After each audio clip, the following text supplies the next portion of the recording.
Hello, xin chào các bạn đã quay trở lại với Review 5 phút. Mở đầu tập 210 Đấu La Đại Lục là hình ảnh Thái Thản Cự Viên đang vô cùng thống khổ. Lúc này, nó đã bị thương nghiêm trọng. Quấn quanh thân thể khổng lồ là vóc hồn chân thân hình một con rắn màu vàng kim của Xà Mâu Đấu La. Phía sau nó, Thiên Thanh Ngưu Mãng cũng không khá hơn là mấy. Lúc này, nó đang chật vật đỡ lấy liên tiếp công kích đến từ Thánh Long Đấu La. Vị phong hào đấu la này cũng đã xuất ra vóc hồn chân thân là một con bạch giáp địa long liên tiếp phóng thích sức mạnh về phía thân thể nó. Hồn lực tiêu hao nhanh chóng, Đại Minh và Nhị Minh hiện tại đã bị đám người của Vũ Hồn Đế Quốc bao vây. Bọn họ chỉ có thể quay lưng vào nhau, yếu ớt chống lại sát khí phóng ra từ tứ phía. Khi cả hai gần như sắp buông xuôi thì một luồng sáng chói mắt xuất hiện mang theo niềm hy vọng của cả hai. Bọn họ biết sẽ không sống được bao lâu nữa, thế nhưng bất giác an tâm vì không bỏ mạng dưới tay đám người truy sát bọn chúng suốt nửa tháng qua. Một thân ảnh quen thuộc xuất hiện giữa không trung, bộ khải giáp màu xanh khiến Đại Minh Nhị Minh dễ dàng nhận ra hắn. Trên tay hắn, một thanh vũ khí phát ra quang mang chói mắt cùng sát khí nhắm thẳng về phía Quỷ Đấu La. Quỷ Đấu La dù là mẫn công nghệ khôn sư, nhưng mà lúc này đối chọi với khí tức quang minh thần thánh đến từ Hải Thần Tam Xoa Kích trên tay Đường Tam, hắn tuyệt nhiên không thể cử động, mắt chữ A mồm chữ O, bất động tại chỗ. Cốp Đấu La đứng cạnh hắn cũng thất kinh với sức mạnh khủng bố kia. Sự tác động mạnh mẽ đến từ thanh kích trong tay Đường Tam, hắn bị bắn ra xa, ngã sóng xoài trên mặt đất, mà vị huynh đệ của hắn thì không có may mắn như vậy. Thành vũ khí kia trên tay Đường Tam nhanh chóng đâm xuyên qua thân thể Quỷ Đấu La, không một động tác thừa. Quỷ Đấu La đã bốc hơi tại chỗ, chỉ còn quang mang kim sắc của thanh kích kia lưu lại giữa không trung.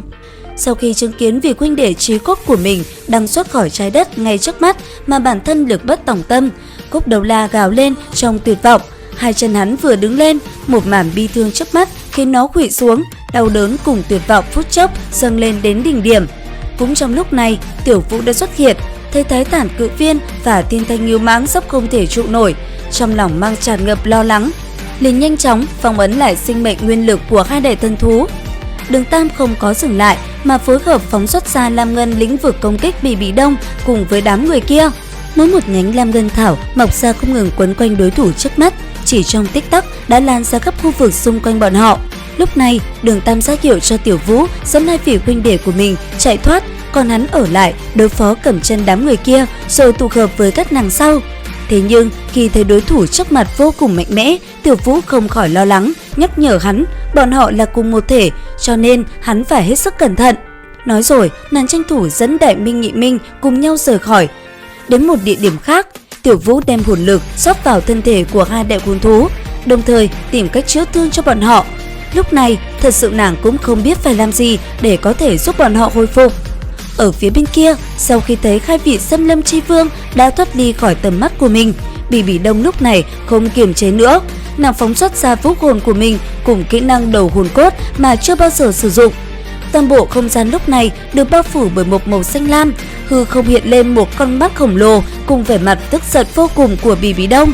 Một chiêu này phóng ra, đám thuộc hạ nàng mang theo dù đều là phong hào đấu la cũng bất giác lùi về phía sau một bước. Đây cũng là lần đầu tiên bọn chúng thấy được sức mạnh khủng bố đến từ vị giáo hoàng của mình. Đường Tam dù có sự trợ giúp của vũ khí cấp thần, nhưng với một kích trực diện này, linh hồn hắn dường như bị xuyên thấu. Hiện tại, bản thân vẫn là chưa đủ thực lực để phát huy ra hết sức mạnh của Tam Xoa Kích. Trước giờ, hắn cũng chưa từng đối đầu chân chính với Bỉ Đông, sự chênh lệch về cấp bậc hồn lực quả nhiên không thể xem thường. Lúc này, Bát Chu Mâu sau lưng Đường Tam đã phát động.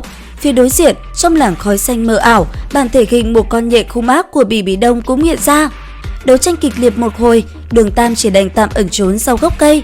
Nhưng mà tinh thần lực của Bỉ Đông đã dò xét ra vị trí của hắn. Giữa không gian yên tĩnh, giọng nói tràn đầy ma mị của nàng vang lên. Tìm thấy ngươi rồi Đường Tam, đem hồn hoàn cùng hồn cốt trả lại cho ta. Đến đây thì cũng hết tập 210 Đấu La Đại Lục. Xin chào và hẹn gặp lại các bạn ở những video tiếp theo.